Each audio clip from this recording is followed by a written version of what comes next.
So from an operator's viewpoint, what will it take to grow production sustainably? Well, thank you very much for having me there.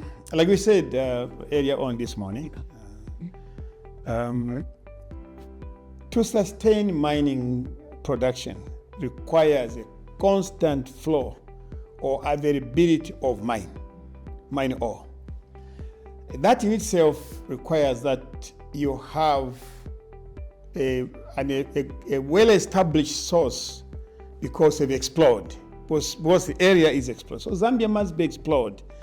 Zambia's mineral resources must be defined. These days, it doesn't matter where the grade is as low as 0.2, okay, we're below 1%. Doesn't matter to us in mining anymore. What we need is a constant source of potential feed into the mining process, which is mining itself, breaking that rock in the plant and producing the mineral. So that's very important. Now, if you don't have that, then you are confining your mining operation to the life of the mine. So when that mine finishes, well, that's it. Okay, it's gone. Okay, so what we must do, and this is a message we are pushing through Zambia, is that as one mine comes to its maturity, or long before you do that, another one kicks in. Okay, so it's a process of an old mine coming to its end of life. The other ones, long before that, kicks in. Then you sustain the mining activities, you sustain the mining output. Okay, so we go back to exploration. The country must enhance exploration. Enhance.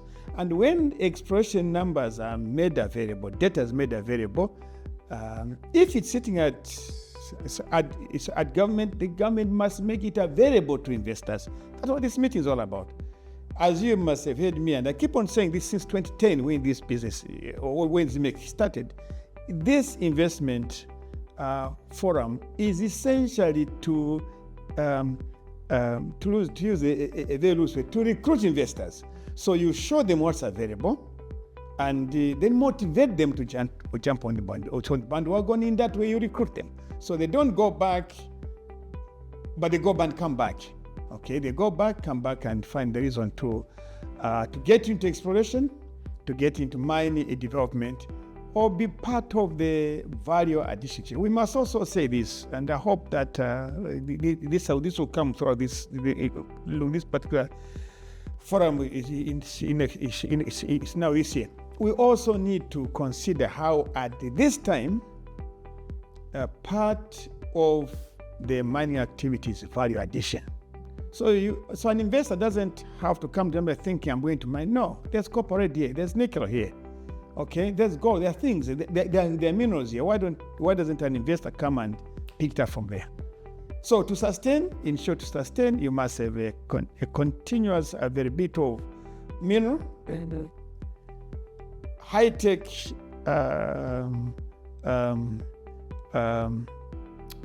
affairs, from mining to process to plant. And I think in that way you find that you will have to. So that's one side. The other thing that is required is constant availability of energy. Okay?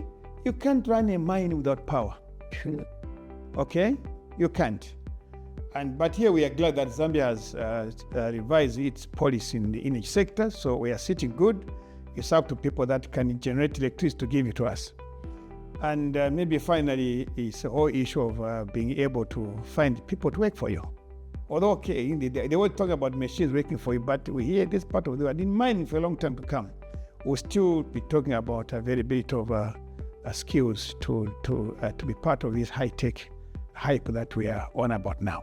Yeah. Okay, that's wonderful to hear. So even as you're mentioning all these high-tech machineries, I would want to talk about what role innovation plays in helping copper production to stay resilient. Okay. Innovation means that when you are challenged, okay, for example, with low grades, okay, you don't stop. You have a solution. The solution is in technology, okay?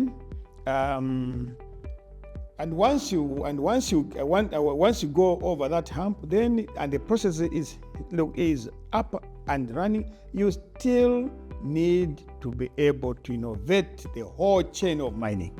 Okay, from mining itself, actually from exploration. Okay, that there was time that if you saw a copper plant in Zambia, okay, just a copper plant, you knew that there was copper there. So we've gone through that to a point where now, these days, a satellite will see things and the other. So innovation plays a very, very key role. And there are mines in Zambia, such as ours, that is top of the range in that area. We don't feel challenged about these things at all. No. Okay. So that's what I'm going to hear. So then when we look at how companies relate with their communities, what do you think companies need to keep doing in order for the environmental priorities to be visible even during the expansion? First of all, any mining company in Zambia, and I believe also in the world, you need to understand that when you start a mine, you're actually displacing something. Okay? Let me just be a bit more elaborate. You are displacing a tree. Okay? So you must replant it. You are displacing animals and other life, so you must look after it. You are displacing people. Okay? So you must resettle them. So 3 things. So like in our case at First Quantum, whatever we destroy in terms of vegetation, trees in particular, we replant. And actually, we replant more than we destroy. But we are the only company in Zambia that have game parks in our mine. Why? Because we realized that was a life we found there, and why not build it up? And we go beyond that point where on our mine, if you see a snake, don't kill it because it belongs there. So you conserve on your mine and you conserve in your neighborhood. And finally, you look after the people that your project has affected. Okay? So that where you take them, they are better than where you found them. And that's a philosophy for us that's working extremely well. Maybe with some, we do accept the criticisms, but it's definite that the people that are in our catchment area are living far better than when we found them. That's one thing. And second, they got a livelihood, okay, that has made their lifestyle far better than if the mine wasn't there. Finally, they got a future. The kids have gone to school. Some of those people in that area are now entrepreneurs. Both have trained them.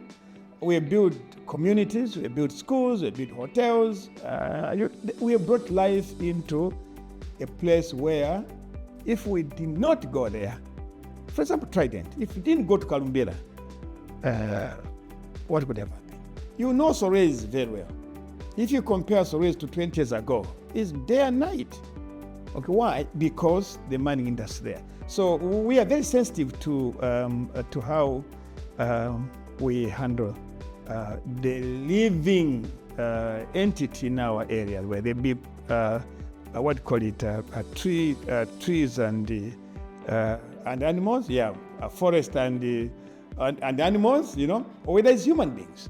We pay attention and we make when we are putting places, or rather we put measures in place that even if we had got in the next few years, we go away, the communities will continue. Yeah.